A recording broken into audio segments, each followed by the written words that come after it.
Hi, beautiful people. My name is Brenda Davies. I'm the creator and host of God is Gray and the writer of On Her Knees, Memoir of a Prayerful Jezebel. And today we are talking to my pastor. You heard that correctly. We are talking to my pastor, Cory Marqeuz. He is the founder and lead pastor of New Abbey, which is a progressive, inclusive, and affirming church. Cory is passionate about people connecting with the bigger story of God, and you'll hear all about that in this episode, so please do enjoy. Right now, I'm going to say a statement that I never thought I would say again. This is my pastor, Pastor Cory. Hi, Pastor. Nobody calls me Pastor Cory, which is funny. I call you Pastor Cory all the time. Yeah. Actually, more people have been, which I think is fascinating. Am I allowed to? Is it okay? Well, I think for the longest time, I didn't like being called pastor because there's all this, we're trying to remove the separation between clergy and laity, or fancy language like that, which I think is a really good thing. But I've noticed that for some people it's healing, to call me pastor, they're reclaiming something about not who I am, but what a pastor is. And so for the longest time I'm like, no, just call me Cory. And now I'm like, oh, I think this is for you in some ways. I don't know. Okay, that's interesting. So everybody is kind of on their own journey with it, because would you call New Abbey a progressive church? How do you identify the church itself? I say we're a progressive, inclusive, affirming church that usually creates the tent that people know what they're walking into, what they want or don't want. And so the website doesn't have all that confusing evangelical language of we love everybody, just come on in, you're welcome. And then they flip it on you as soon as you're through the doors. Yeah, there's no secrets. There's no kind of person that you can be where you can't get married or be in leadership don't be an asshole, but that's pretty standard stuff.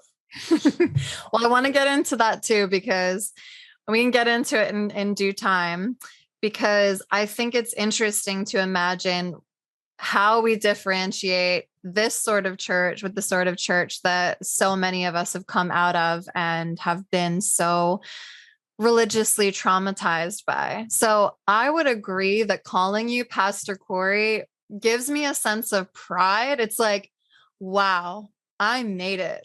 I'm in a church. I made it back to where I started. And I feel safe there with a little bit of a tiptoe. And I know you are the embodiment of something that looks very triggering. You're a tall, handsome white guy.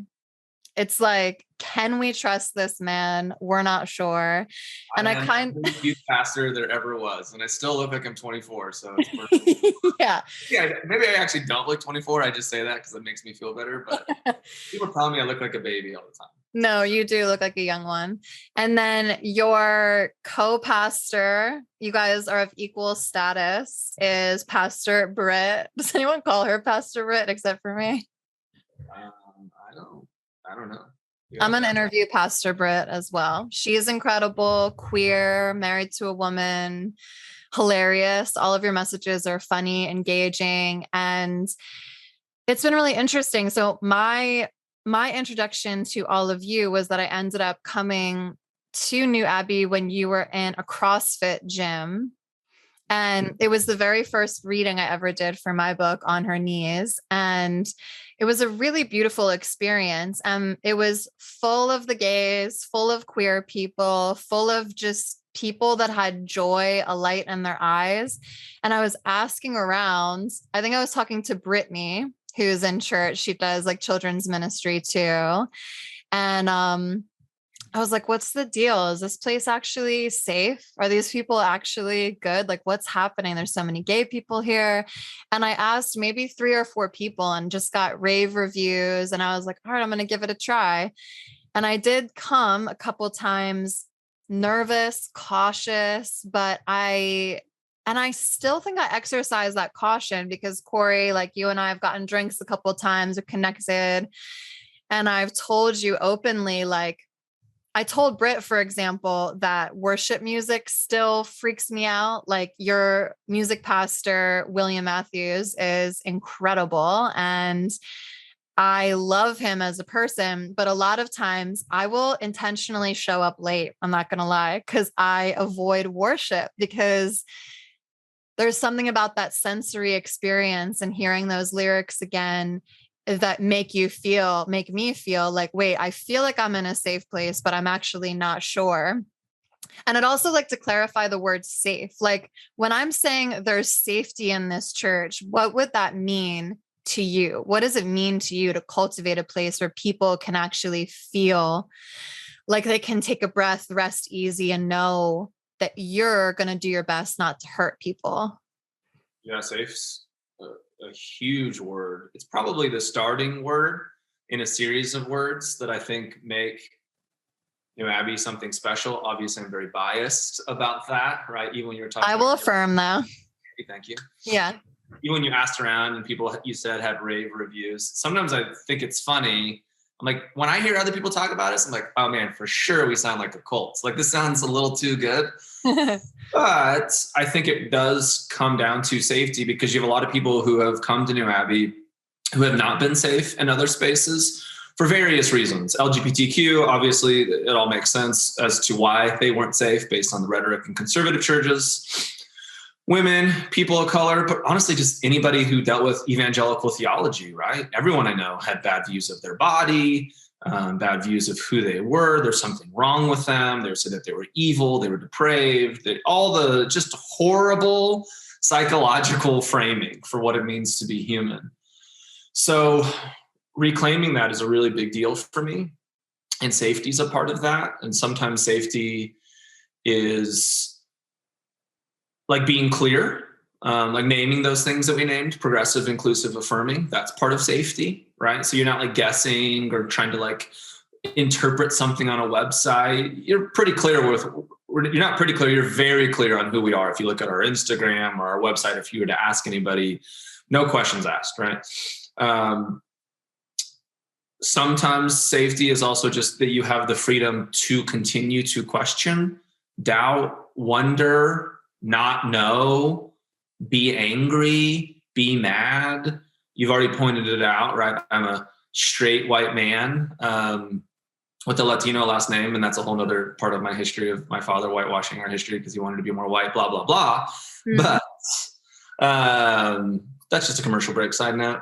But I represent something, like you already said, that for some people doesn't feel safe. So I've learned over seasons of New Abbey, as sometimes we have like different population groups like increase. Like there was a time where we just had a massive influx of the queer community, or massive influx of the Black community, or massive influx of, we've always had like a high level of women in leadership, like, you know, more board members are women than men, things like that, right? But allowing people just to be mad at me. And I don't take it personally. I know that they need to get it out, right, so to speak. There's less of that now than there was 10 years ago, so to speak, because I think people just have more resources like you, right? They've got other great books and podcasts and social media accounts that they can follow, that people are kind of doing their own work of healing ahead of the time. But all that to say, safety is everything in who you are, how you show up. You should never expect that somebody's going to say something that's going to damage you or hurt you, manipulate you, oppress you. And we're going to like say some shit freely in our community. That's one of the gifts. We talk about anything and everything, right? So it's kind of like reversing the arrows of what you knew from church before. We're like, you're not allowed to talk about these things. But you can still be expected. You can almost still expect to be traumatized. Like, you know, someone's going to say something horrible. It's like, that shouldn't be the case. You should be free to talk about everything. You should have a high expectation that it's not okay to say hurtful comments, right? Oppressive comments. So safety. Yes. And I think that while you're talking, I can hear the naysayers of conservative people being like, oh, safe spaces, like a liberal safe space where sin goes and sinners can just like live freely and do whatever they want. I'm really genuinely curious to hear from you what accountability looks like in a space like this. For example, even me showing up every freaking week late because I'm avoiding the worship, even subconsciously. Like sometimes I'll be like, I'm going on time, and then I still roll in late. And I'm like, there's a block here. And I finally confessed that to Britt. But accountability in those former spaces in evangelicalism was about timeliness, making sure you're tithing, making sure you're preserving your body, aka not being penetrated by a penis at any time unless you're married.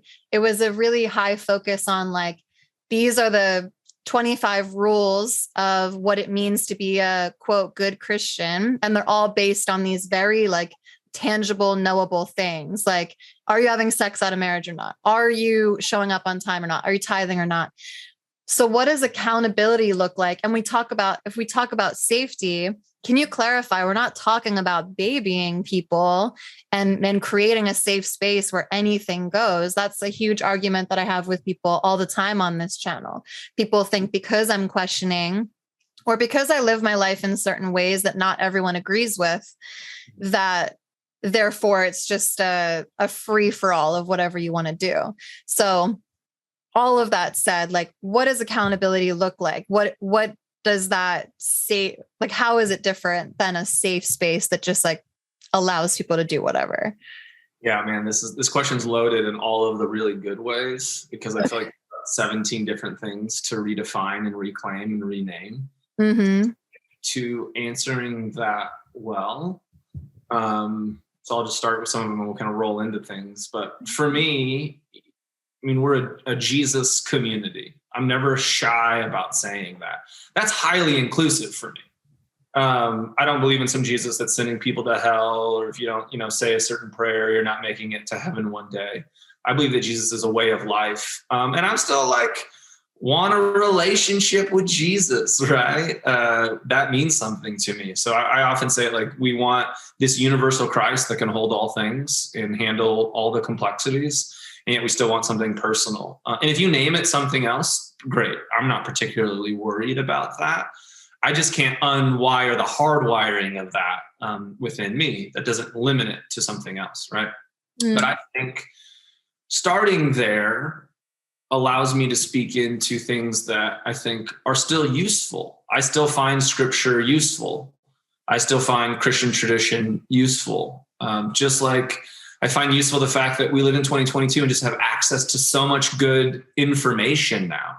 We have Brené Brown, like, praise God. We have good podcasts and books in psychology and so many other disciplines that we can look to that help us interpret scripture and tradition, which is all that we've ever been doing, right? We just have better tools now, I think, than before to do it. And the reason I bring that up with accountability is one time someone asked me, like, Cory, are you ever afraid with New Abbey that you're going to go too far? Slippery slope conversation. And I said, no, because I've never opened a door that when I opened it, somebody wasn't already in the room. And what I mean by that is, you open a door about, like, 10 years ago, everyone was like, help me walk through understanding, is hell real or not? And what do I do with that? No one asks me that anymore, right? But no one cares. But there was a time where that was like the biggest thing. I'm sure it was like off of, the back of Love Wins and all that kind of stuff. But when you open that door, when Rob Bell opened that door, he was like, oh my God, the Celts in the 3rd century were already talking about this, or so-and-so in the 11th century, or with, there's so many different pieces of history and heritage and tradition that we can look to. And so everything that we're talking about when we're trying to make the tent bigger, people have already been there, right? And that's comforting for me. We're not just making shit up as we go. There's a vast human experience to pull from out there. And there's a pragmatic, hopefully, way of life. For when I talk about scripture, the things that I see in it are, we honor the image of God in other human beings, right? We love God, meaning we have a broad, larger perspective of the universe in reality that is sacred and good and beautiful and filled with wonder. We love neighbor. Like we're going to work hard to love other human beings, even when they don't politically agree with us, look like us, feel like us, experience life like us. That's really hard. And we do that because we learn to love ourselves, right? And loving ourselves is a lot of work. So when it comes to accountability with those things, I think it's way harder to hold all of that complexity than it is just to simply make up 25 rules or whatever the rules are, right? We all know that like the ones that we were told in youth group of like, don't have sex. And there was a couple like real big ones and like, definitely don't be gay. Like that's the worst of the worst, right? Or whatever that was. Yeah. And now as we just have better information and a broader human experience because of technology and a lot of other things going on in the world, I think accountability is healthy people taking all of that information in and beginning to decide for themselves what is healthy. But as you learn to love yourself well, then you'll also begin to decide, is this healthy for the people that I'm interacting with? And I think that's a big step of growth for a lot of people, right? So we can really put this specifically, like sex is an easier one for this, right? I'm not here to make the rule of like, you can't have sex here, you can have sex here. It's more of you grow as a human being to be thoughtful about the fact that you're made in the image of God and the person that you're engaging with is made in the image of God. And you've talked about this so much, right? I've borrowed a lot of this language from you and you really helped clarify some things. That's hard work. And as long as you're like living by that, I think that's the thing that's honoring God. And honoring yourself and honoring humanity, which you're kind of, in my mind, that's the thing you're hoping to do.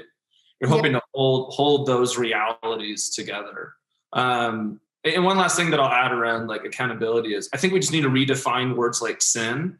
Sin is a really helpful word. So I think words like repent are super helpful. They're not helpful in an evangelical context because sin is usually something that's associated with some magical beings and a magical garden and a magical snake. And because of the choices that they made, we're now affected for the rest of history. That is not an orthodox or broad view of Christianity as a whole. That's a very evangelical current reality, how we understand that, right? And so taking that away, sin is the simplest way I think about it is just hurt people. Mm-hmm. So just hurt, right? And we would all understand that. We've all been there. Someone hurts us and we don't have the appropriate tools to care for ourselves. So we cope and we hurt somebody back. It's not wild. I think that's sin. I think when Jesus would come and tell people sin no more, right? And all of these conversations where he heals them, the first thing that Jesus is doing is he's making them feel safe, right? The woman at the well, he names all these things about what's going on in her life, sees her as a human being. And at the very end says like, go and sin no more. But it's really this idea of you're seen now, you're known now, you're loved now. What would it look like that you don't have to go cope in hurt, right? Which I think is an invitation for all of us. Just how do we better care for ourselves? Because at the end of the day, the most evolutionary thing that we're all doing is just trying to keep ourselves safe. And when we don't feel safe, we fight, flight, or freeze. That's just what we do, right? Now I'm going off on a bunch of other topics, but they all fit together for me. And I think that's accountability, right? It's not as simple as like when I was in, Christian college and it was just like, all right, we're going to have a secret calendar in our dorm room with the dudes. And every time you masturbate, you got to like put a little check mark on the calendar. That must have been full. It looked like a zebra. Oh my God. Like, it's not accountability. First of all, you're just making up arbitrary rules and repressing yourself because you think an orgasm is somehow bad. But that's not accountability. Accountability is me saying, Brenda, I care for you, right? You're a wonderful human being. I care for your child. I care for who you are in our community. I want to make sure that you feel healthy and that the choices that you're making are impacting and creating health in our world, right? And that you're going to care about that even in a deeper way now, because I believe you have a child. So you see the product of hurting people, even in a broader context. I think when we have kids, when we care, when we fall in love with other human beings, right? It only increases our ability to desire accountability. I don't want to be a prick, right? Yeah. I want to be somebody who's whole and healthy and healed. not limited or repressed either, right? But I'm making thoughtful decisions because I don't want to put more hurt in the world. I want to put more healing and health and goodness in the world. Yeah, you've got me thinking about so many things, and you and I are completely aligned on everything you just said. You're echoing so many sentiments that have come to me over the years. And one of the things I'm thinking about as you're talking is like, we have the new Abbey community, which I love, and I'm just getting to know. And I first noticed that when I was leaving evangelicalism, because I went to like all the hip, flashy churches in LA. So these aren't like little hodunk places. These are metropolitan LA churches. And when I started separating myself from them, really because they started getting super political, and I was like, where is the separation of church and state? Or more importantly, even like spirit and politics. Like, I want to feel like my spirit is safe here, regardless of how I'm voting. So that's a whole other thing. That, strangely enough, is the thing that pushed me away. But I heard all of these lies about how people of the world, quote unquote, meaning just anyone who doesn't participate in evangelicalism, doesn't have a moral compass. And how can you have a moral compass without the Bible and without the guidance of pastor so-and-so?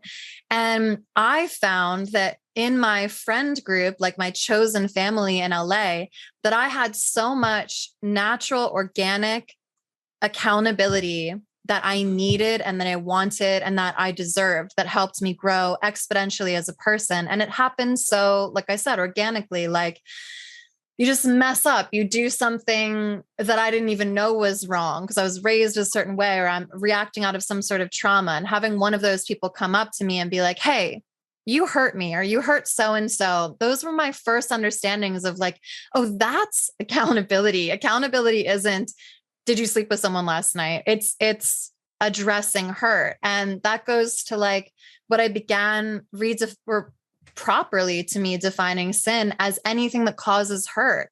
You're hurting yourself, your environment, the people around you. And this also goes back to Jesus and his greatest commandment. When they were demanding, what's the most important thing? Jesus said, love God, love your neighbor as yourself. And I thought so much about how that's like a trifecta of love.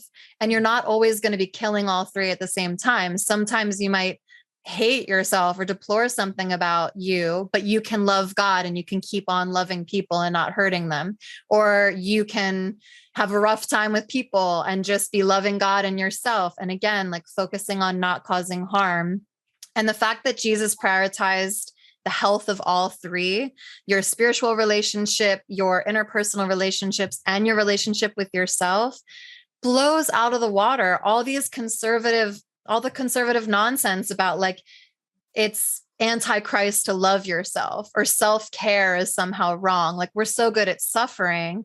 But yes, everything you just said in your community, I completely see that accountability and health and safety is all about, are we not hurting each other? Are we not hurting ourselves? And with that in mind, like, have you had moments where you've called someone out or you've had that accountability? And does accountability require consent? Like, if I was like rolling up like super fucked up every Sunday and you thought I was like falling off a wagon or something, is that something you address? Like, how do you handle it in real time with the community? Yeah. So many good things there, right? And I love that it just leads down like 72 other rabbit holes. Go into all the rabbit holes. Well, one of the things you were saying just about like going to different LA churches, and this is true of a lot of churches, even, you know, they look sexier or more modern or more contemporary, but sometimes they're just still Southern Baptist churches with skinny jeans on. Mm-hmm. And I don't say that cynically or to demean them. What I mean by that is there's a theology there and a way of thinking. And some of that way of thinking is there's a pastor who has authority over you, right? Or there's scriptures that you look to and you like limit yourself. There's all these weird exercises in where authority is at. But what I believe about Jesus, about scripture, about tradition, is that God is not trying to get you to know more about the Bible. The Bible is a tool for you to better understand yourself and the world and God. Right? These things should be empowering you to trust your own internal authority. So anytime you go somewhere and they're requiring you to trust more in that external authority, I think that's where it becomes really unhealthy. And there's a power dynamic that takes place there. I mean, even within our own tradition, there's a reason that Jesus is like, I got to get out of here because like you're filled with the Holy Spirit. There's no greater way of saying the authority is within you, right? And it's cultivating the fact that you're the temple of God. That's like old school language, but we all get it now. We're saying like the divine spark is already within each of us. And it's for us to cultivate that, right? The first 1,000 years of the church was theosis, which is just this idea that we're all made in the image of God and we just grow in the likeness of God. That was the process of discipleship. It's not that crazy. And Jesus shows us that, right? And there's really healthy natural accountability that comes out of that. Again, the more that I honestly and genuinely see myself as made in the divine image, then I'm going to see other people in that way. I'm just going to make better and healthier decisions, right? Now, those better and healthier decisions, that probably looks a lot different than how we named it when we were 16, trapped in evangelicalism. Be free, like enjoy the world a little bit, right? This is like the argument in Galatians, if anyone even still reads the Bible that way, right? Or these other books. Paul's like, hey, or Corinthians, like, yeah, I get it. Like they don't want you to eat certain foods or do certain things, but like everything's permissible, but you got to decide in maturity, is it still good for you? Right.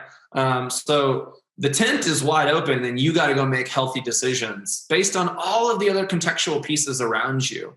And that takes a lot of maturity to do that. So to answer your question a little bit more specifically about like, how is that work for me? Again, it's going to come down to like safety and trust and really knowing somebody if you're going to have that opportunity to speak into their life or for them to speak into your life. So I don't believe just because I'm the pastor that I have the ability to say whatever shit I want to any human being that I want. That's probably not appropriate, right? It's probably not appropriate because it's not appropriate. Yeah. I remember being in college and a professor saying to us one time, like, isn't it so interesting that in churches, you have all these people who become the most successful people in their very particular area of life, but then they come into church and they turn all of that off and just submit to this person up here because they know more about the Bible. Not because they're healthier or more mature or more transformed, simply because they orate well and know something about the Bible that you don't. That's such a weird place to give up your authority, right? That's such a weird reason to submit to something, especially in the world of accountability that evangelicalism has created, where that really just means secrecy, lack of vulnerability, and hiding things. Yes. And we see all of these pastors right now who are going through all of these scandals, not because they're horrible, evil people. I don't think that's true of the vast majority of human beings, right? They're humans just like us who are not given appropriate tools to care for themselves. And so they're coping. And they're coping by secretly acting out because they actually can't have accountability because the very structure that they're propagating doesn't allow them to become whole. It forces them into more hiding. And everything I believe about God and Jesus is more light, right? And when you expose things, that doesn't mean you're evil or bad. It just means that you're a human being trying to figure it out. But they're not given the freedom to do that, right? And then they put that on everyone else, but it doesn't give us the freedom to figure out what we need to do. So to come back full circle, the thing that I've found a lot of times as a pastor in an environment like New Abbey is less that unless I have a really good relationship, I'll speak into someone's life. Like if I knew you well enough and you told me, let's just make something up, like I'm an alcoholic and I saw you drinking, I would be like, oh, you've told me that this is an area that's not healthy for you. Like, Brenda, what's going on here? I'd care for you because you're somebody I care for, right? Mm-hmm. But I wouldn't put myself on somebody if I didn't have better knowledge of where they're at or what they need. But I have. The dress was too short. Would you send your wife over to chastise me? No, it's even odd that that's a reality. And right. I know that it's super crazy. There's so many things you're like, yeah. I think that we all can just say there's like a reasonable bell curve, and there's a lot of crazy shit that we would never accept in the rest of society. But for whatever reason, in conservative evangelical churches, we've somehow assumed that that's okay. It's not. So I don't even spend time trying to argue that stuff anymore or like fight back on people. I'm like, we just know it's pretty reasonable. That's crazy. Nobody should say that to you. It's crazy. Yeah, there's all kinds of things. I don't need to get into it. But on the progressive side of things in a community like ours, sometimes what I'll notice is people want me to co-sign their decisions. And so that I don't always agree to, right? They tell me something because what they're looking for still is permission, right? They've left a world where they don't want a pastor to have that kind of authority over them, and they're so mad about it. And yet still they secretly want the permission of the pastor to say that what they're doing is okay. And so personally, I'm not okay with it. It's not a choice that I would make for my life, but I'm not here to tell them that it's the wrong choice for their life. But I'm also not here to co-sign their decisions, right? And people have been mad at me for that. Like, well, why aren't you like telling me that this is okay that I did that? I'm like, I'm not telling you that it's not okay, but I just want to make that decision, you know? And sometimes it's because I knew more about them, right? I knew who they were and what they were going through and their dynamics and things like that. So I'm like, don't put me in a bad position where I have to lie. I wouldn't lie to you, right? But I'm not here to co-sign everybody's bullshit either. That's not appropriate. That's not real mutuality, you know? Right. And I think that's part of the struggle right now with the fundamentalism of liberalism at the moment. There's certain people who get to make the choices of what's allowed and not allowed. And if you don't agree with that, well, then now you're bad, right? Well, that's the exact same thing that was happening in conservative fundamentalism over here. There becomes a few authority talking points who get to tell you what's right or wrong, but instead of sending you to hell, now they cancel you. It's the same thing.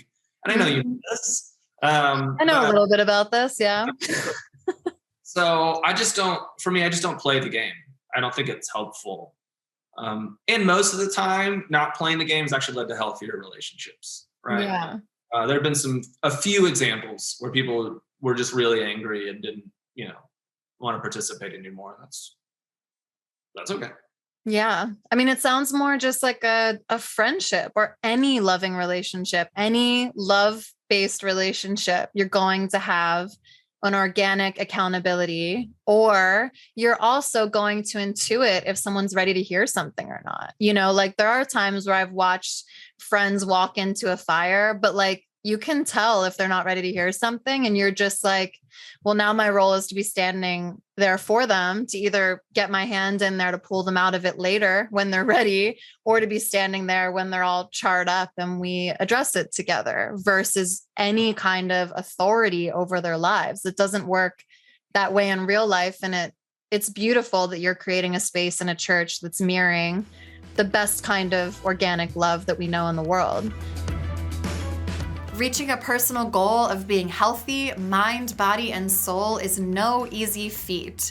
The therapist at BetterHelp can empower you to face anxiety, fear, insecurity, depression, relationship woes, trauma, you name it. If you're facing a dilemma, large or small, BetterHelp can help. If you're a bit wary of therapy, BetterHelp is an excellent option because you can customize the experience to you. You can choose between text if you don't want to be seen, phone, or video calls, and the therapists are matched to your personal needs. BetterHelp is more affordable than in-person therapy, and you'll be matched with your therapist in under 48 hours. Join the millions of people who are seeing what online therapy is all about. And as a special offer, you can get 10% off your first month of professional therapy at betterhelp.com/godisgray. That's betterhelp.com/godisgray. Thank you again to BetterHelp for sponsoring this podcast episode. Yeah, so I think it's interesting. People having a hard time knowing where to place you, like, because we are used to having our pastors in the hierarchy, like up here, standing there on a podium above us with a great amount of authority in our lives, to the point that we are literally told if they say something that makes our skin crawl, that makes our spirit scream, or makes people want to kill themselves even, that we are just supposed to deny all of those intuitive feelings and just keep powering through and accept their words as synonymous with God's words. So it is a massive shift to have someone who, I was saying earlier, has the same sort of aesthetic, and yet is an equal to us. And I know at New Abbey, you create that equality also by calling it a conversation. And you have a conversation before you get on platform to speak. And then we have a conversation after. People are able to raise their hands and speak about whatever they want. And there's so much discovery in that place and so much knowing of one another. And I've found it interesting to see kind of like, if worship is something that I still have a really hard time with, because I'm still trying to unfurl those traumas that are just seared into my memory through this like very particular medium of song. I think it's like a sensory thing. It has a lot of things maybe I have to sort of really get out of my system there. But then I see other people who are reveling in that moment and are just like, oh, this is where I'm connecting. For me, the messages are where I'm really connecting, because I see the discovery that you have inside of it. I see how you're reimagining Bible stories that include the context and the history of the Bible versus one line usually being plucked out of an entire chapter. And then someone being like, the heart is deceitful above all things, for example. That means don't ever listen to yourself or your intuition. Like, no, at New Abbey, you are giving the context. You seem like you love history and the theology of the Bible and all of its different forms. So the next question I want to pose is like, if someone is walking into New Abbey, how can they expect to find sacredness again? Because that seems to be the through line. And you can tell me if I'm wrong, but it seems like the majority of people are there to look for community, to look for affirmation that, yes, we were hurt, or yes, I am okay, even though I'm gay. But then also, but how do we still find what we were originally walking through those doors to look for before we ever got hurt? Yep. I mean, you said it really well there. And there's such popular language going on at the moment anyways, right? Of deconstruction and reconstruction. And I feel like there was a season where the majority of what people wanted to talk about was deconstruction. I think because people just hadn't been given permission before to do that. So they needed to uncover and unwind and deal with all of that, because there was a lot of repression there, right? And so that's been good. And yet I see more now people wanted to talk about reconstruction. They want to rebuild something, right? They want to go to church, to be honest. It's not they just want faith and spirituality or relationship with Jesus, whatever their specific thing is there. They want the church component of that. And I'm a big believer in church. Again, obviously I'm biased. I started a church. I'm a pastor of a church. I just think that church is really unique in the sense of, where do you get spiritual development, like emotional, mental support, child care, community, all these layers of things that I think you can get in individual places in society. You can go to the YMCA and you can have a therapist and you can have a spiritual director and you can get a nan, but like that you put all these things together and it's intergenerational. And this New Abbey is like wildly diverse. So it's actually really beautiful for just how you see other human beings. So I believe all of that is really special and still needed in the world. And I don't want to throw that out because we were so hurt over here. So what I hope, going back even to the safety thing, is that the standard becomes, oh, of course I'm safe here. It's a church. The standard becomes, oh, of course I'm going to participate in healing here because this is good news about Jesus, right? It becomes, this should be the lowest common denominator because it's a really high bar, obviously, right? And then there's some particularities of mediums that you might enjoy just because of how you grew up that still resonate with you. And that's, I think, a really good thing. And through whatever the mediums are, that is what creates legacy and tradition. And as parents, that's what I want. I want my kids to be a part of a faith community and have a robust view of God and their humanity, because I think that's the best way to be human. And we are creating a new liturgy for them, right? We're creating a different form of accountability for them. Like, I love thinking about our kids. You know, one of the things is, like, when kids are younger, structure is good. There's nothing wrong with creating really healthy structures for them to thrive in. And we don't need to put all of our like progressive angst on our kids, right? They don't need it. And that's the thing. I get it why, but like, just let kids be kids. They don't need to debate all these other things, right? They're just going to learn naturally by being a part of a healthy community. They're going to see other adults just encountering God in themselves in a different way. And that's what they're going to follow. That's what they're going to model. So we saw for us secrecy being modeled, or right, I would grow up as a kid and my family would be cussing themselves out, saying, fuck you, all this. And then, you know, you close the door, you get into church and it's just hand in the air. Thank you, Jesus. Close the door back into the car after church and it's fuck you. Let's go to Costco. It's just like, what? You know?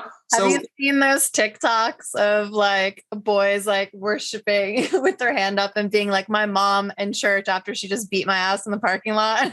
Yes, that's all. We all have a version of that what was modeled for us was not transparency or vulnerability. It was almost, it's the word for hypocrite, right? We're a mask. Be two different people. Yeah. And one thing is, no, I want you to be really integrated, right? And a healthy human being. And hopefully spaces like church allow you to be the most integrated. Hopefully this is the place where you can most lose your shit and shine. And that's a gift that when you put a bunch of people in a room together like that and you make a conversation versus look forward and listen to the guy tell you more information.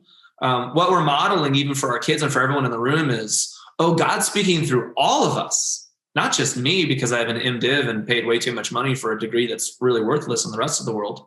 No. I mean, I value these things, obviously, and I want to be a good pastor, and I want to be a good, healthy human being, but I don't want to be on a pedestal because I need to be your new authority. I want to empower people to trust the authority that God has in them, right? Or that God, yeah, you know what I'm saying there. All my words, but I put a lot out there. I brought kids into it because that's such a big part of all of this for me. Yeah. It's because it just makes it so much more tangible. We're not debating ideologies. That is endless. There's so much comment section on the internet for that, and there's no winners. I just want to rebuild the thing that I actually want my kids to be a part of.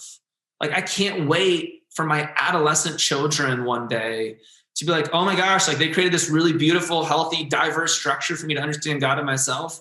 And when I became a teenager and I found out I'm like horny and like have all these feelings going on and don't know what to make of myself, there was all these adults there who were just honest with me and allowed me to explore and understand myself and question and doubt and wonder. And we have just killed adolescents and young adults like that in the church, right? We told them that's doubt, that's wrong. These are the ways. You can't do it. Live in secrecy and shame.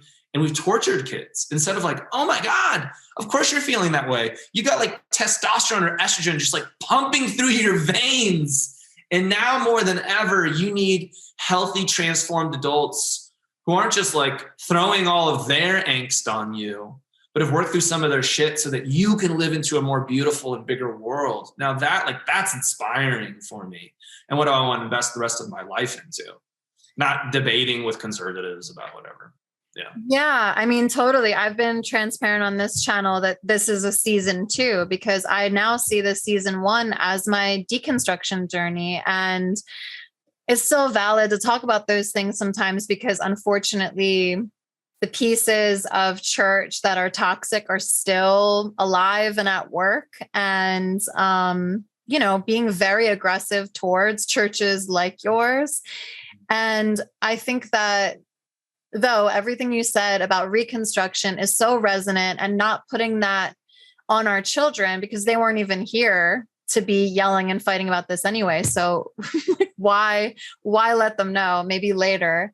But while you're talking, I was just noticing in my body that I'm just still so, I know you, I know the church, and yet it sounds too good to be true. I'm like, how can a community actually run like that? How can a group of adolescents actually feel safe in their prepubescence and adolescence in a youth group that's not going to hurt them. And yet I see all of the signs in you and what you speak about and preach on, because, for example, just allowing people to doubt, to ask questions, and to understand the God authority in their own selves. All of those three things are crucial, because we have taken away that agency and that intellect, and especially any education about scientifically what's going on with your body, like you're pointing out. Like, I describe it in my book, my adolescence, as a tree growing through cement, because my sexuality and my drive in that area was so powerful. And they just kept trying to cement it over and be like, no, that's not happening.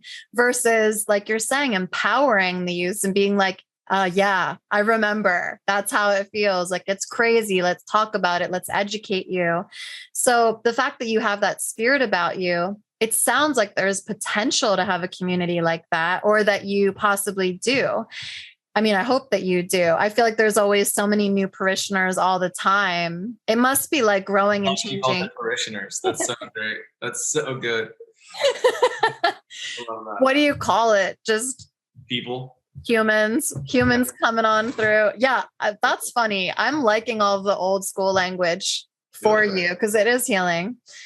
But all of that said, like, what other notes of doctrine or principle do you think are actually going to allow New Abbey, no matter what new people come in, no matter what the volume, maintain this level of genuine accountability, real, non-judgmental human community, and a place where your children are safe? Like, when you were talking about child's ministry, for example, I already had known that if Valentine was, I don't know, 5 or something, and he couldn't sit on my lap, I wouldn't put him in the nursery school, even at New Abbey, or whatever you call it, the Sunday school, because there's so much fear. I'm like, well, now I can intuit in my body when someone's telling me something wrong.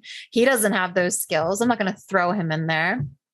All of that said, like, what is it in you and your doctrine and your theology that you're like, we're going to be able to carry this through no matter how big we get, no matter what changes in this community?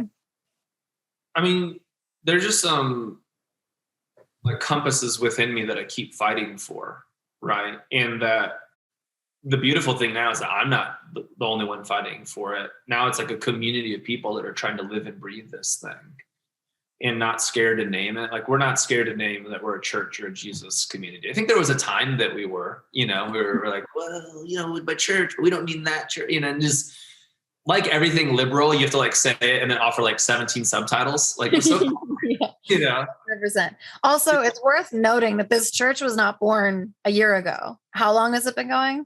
Maybe 10 years in January. Yeah. So you're not talking from nothing. You've walked it. Yeah. And so there's all kinds of things, right? One is just like, a Hollywood phrase of show me, don't tell me. Model health. Health is vulnerability. Health is rigorous honesty. I spent years in 12-step rooms as a sex addict, as somebody who was unfaithful, who had worked through his own shit, who, hurt the person that he loves. Like, you do all that. And in those rooms, I learned something that I didn't see in the world of church, which is like real rigorous honesty. I'm like, oh, why can't the church do this? Why would we want to live in more secrecy? And so I would just begin to share stuff, right, in church as the pastor. And that was huge. It was freeing to be able to do that and to model that. And then, now, 10 years later, anybody can share anything at New Abbey, and they do. It's wild. This isn't like private conversations for like people who don't come to New Abbey. We have a conversation before and after the sermon. And then after that post conversation, then anyone can stand up and basically share something. And people share the most beautiful, crazy, wild, diverse spectrum of things. And I think that's wonderful. No one's like, filtering first, like, what are you going to say? Like, or we're not allowed to say that here.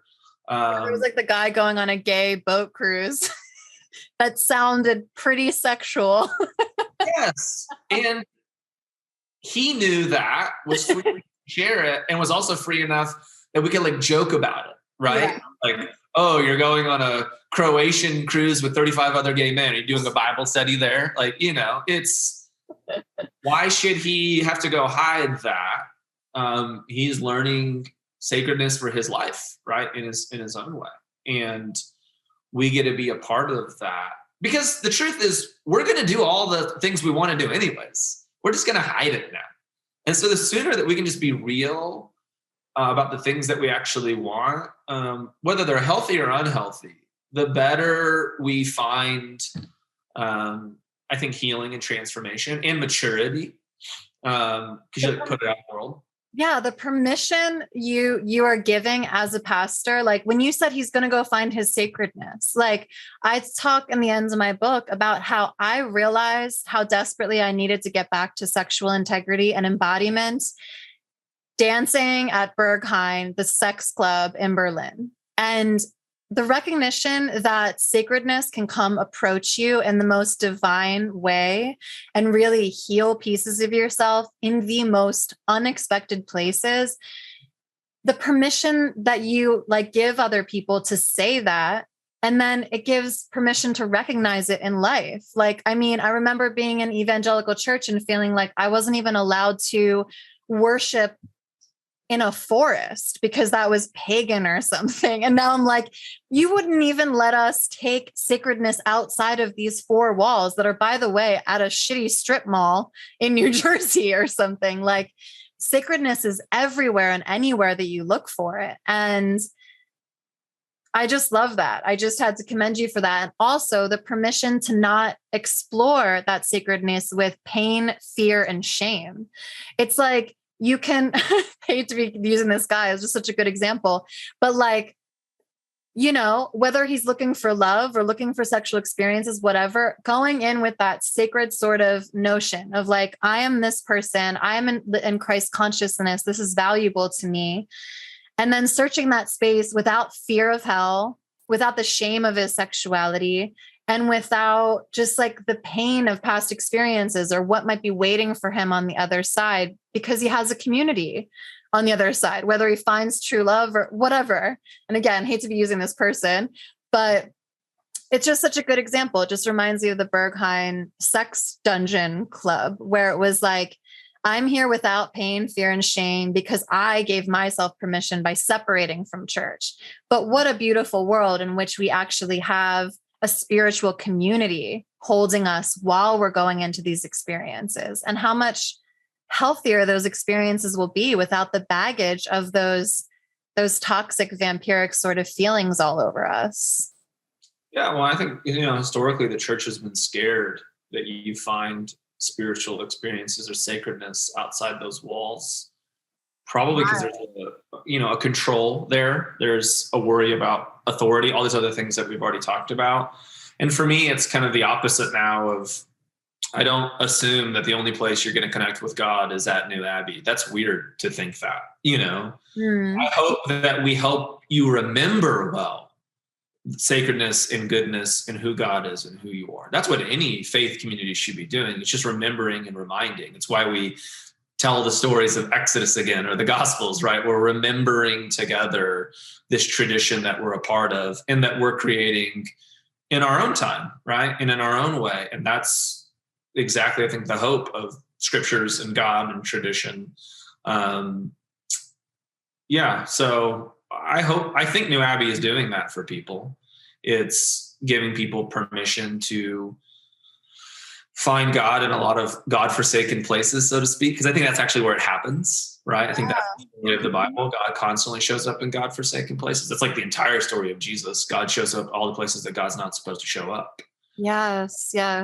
And I think that's really beautiful. And at the same time, I notice right now people wanting to reclaim sacredness, that because everything is sacred, they don't know what is sacred. Like, it's like everything is good, but like, what's like really good now? Yeah.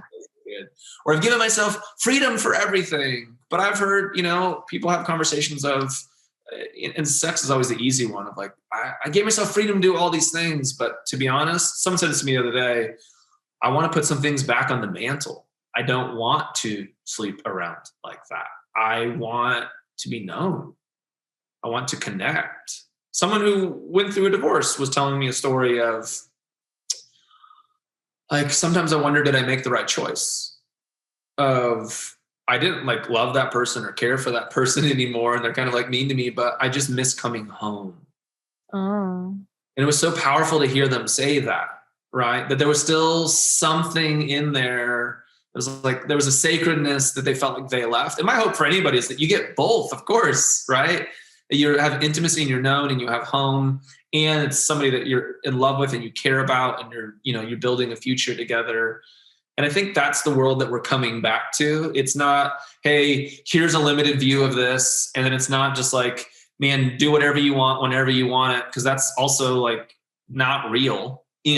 Some of it is learning to trust yourself and make sense of some things and make some appropriate decisions responsibly. And that's true of all of life, right? I think the difference is no one's putting some arbitrary list on you that you have to now do. Saying, be thoughtful about who you are and who the people are that you interact with. And again, this is not limited to sex. I don't ever want people to think that. This is true of all of life. Like you brought it up before, of the environment, be conscious about your choices and how we're impacting the world. There are very real repercussions to our choices. It's true to our bodies and a lot of other areas. It's true to mental health, right? Our choices just impact us. That's the way that it is. Yeah. Do you think that, I totally relate to that sexual story, by the way, but just like making things sacred again. That's what I've been deeming sexual integrity in my life. And it does make me want to sleep with so few people. And it also makes me like really be deeply thoughtful when I'm walking out of a bedroom, because I used to walk out of a bedroom in shame and be like, all right, Jesus, let's link back up again. And bringing sacredness into the bedroom, which really to me just means presence. And again, you're right. This doesn't have to be limited to sex. It can be like if you're sitting with your bank account in front of you and bringing it to presence instead of projecting fear or pain into the future or past, you force yourself to sit there and embody. Like C.S. Lewis in Screw Tape Letters brings up this idea, and it's stuck with me forever, which is that the one demon is saying to the other, just keep them in the past or the future, because those are projections in our mind and God resides in the present. So to me, sacredness is about presence. And then also when you're in that presence, you start asking yourself questions. Like if you have an external thought come in, like you're disgusting that you just masturbated, to actually be present with it instead of spiraling into a shame circle, stay there and be like, who told me that? What voice was that? Like if that wasn't internal, who gave it to me? And you can trace these things back, your errors with money, your errors with friendship, your errors with love, whatever it is. And all of that said, I'm so curious. It sounds like you're saying the maybe foundational thing is that people see the God, the Christ-centeredness in themselves, the spirit in themselves. Is that what you would say is kind of like the basic tenet, knowing that I'm asking you for people who are thinking about how to dip themselves back into the sacredness or how to begin tapping into community again with the expectation that maybe, just maybe, they're going to be okay this time? Yeah. I mean, yes, to everything that you said. Of course, I always just start with where I think the scriptures start. It's Christian scriptures and Jewish traditions. You're good. You're just made in thine image and you're good.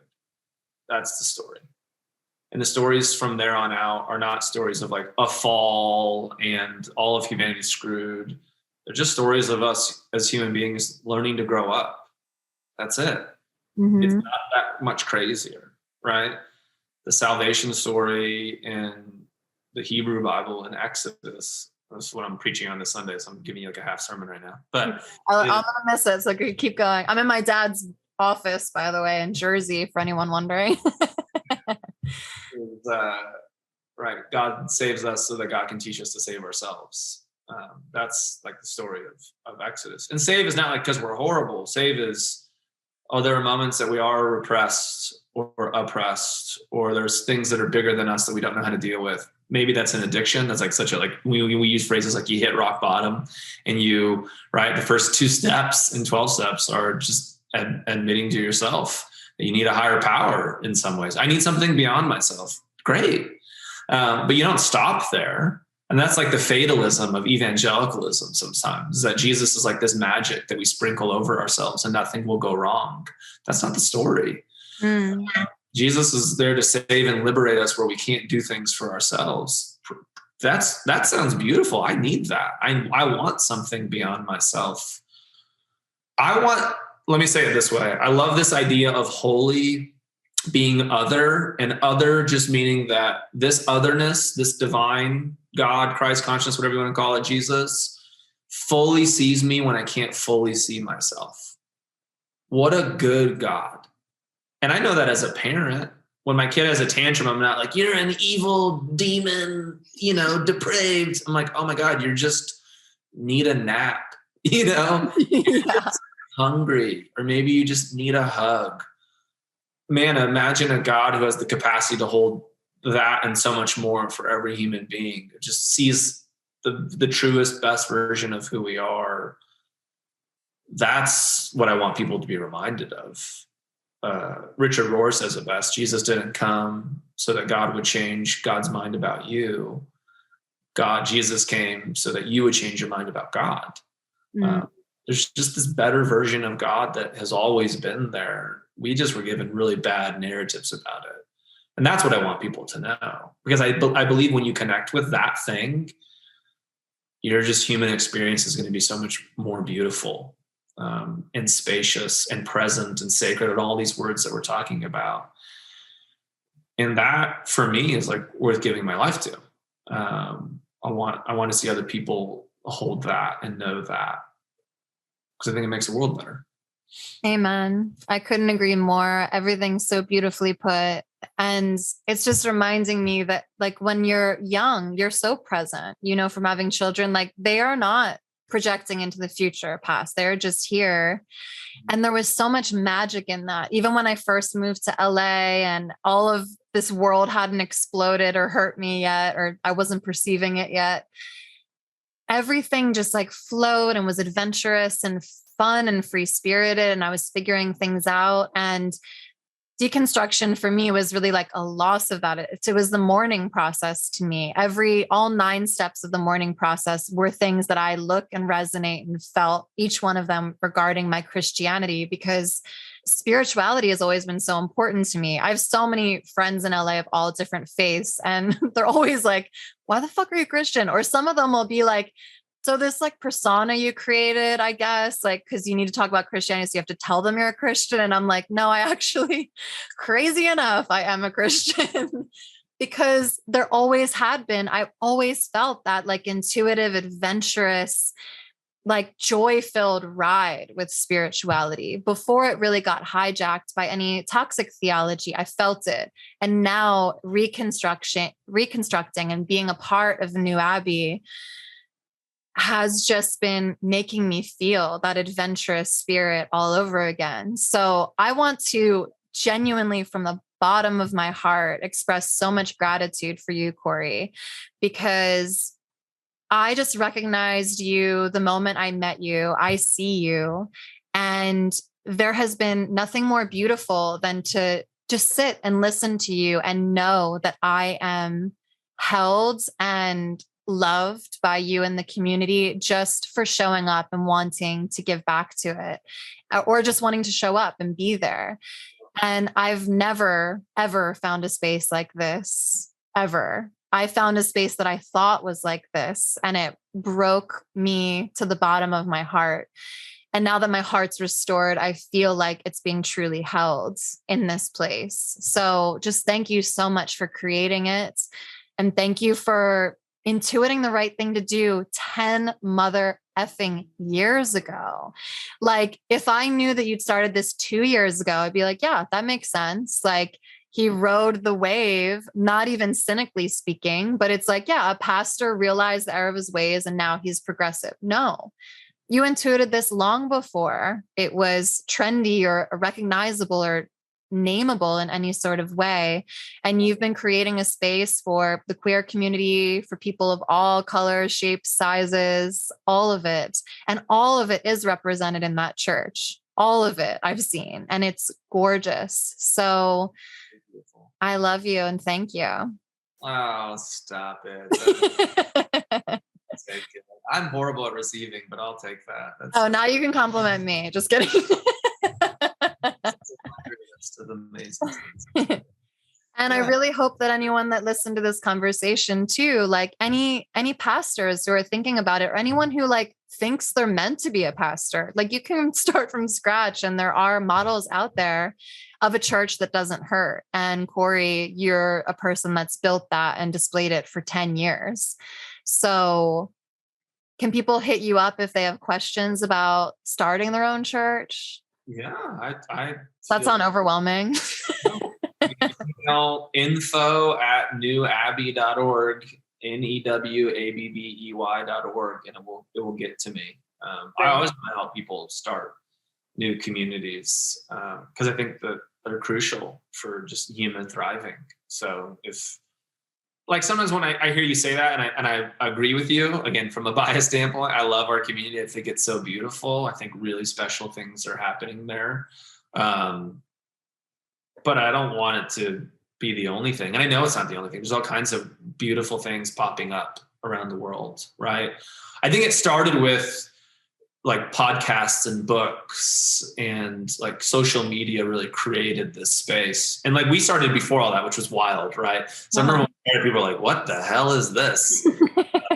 You're a church, are you not a church? Why would you do that? You know, it was just, we felt like an odd duck until all these other mediums kind of came present. But I think sometimes when you stay in the world of podcast or books or social media, you do miss the community interaction part. And I think that's where the real growth happens. You got to like work your shit out in real time with other people. You got to like rub against each other, I guess. Take that if you want, but that's just how you do it. You don't do it on social media chat rooms. You just don't, you know.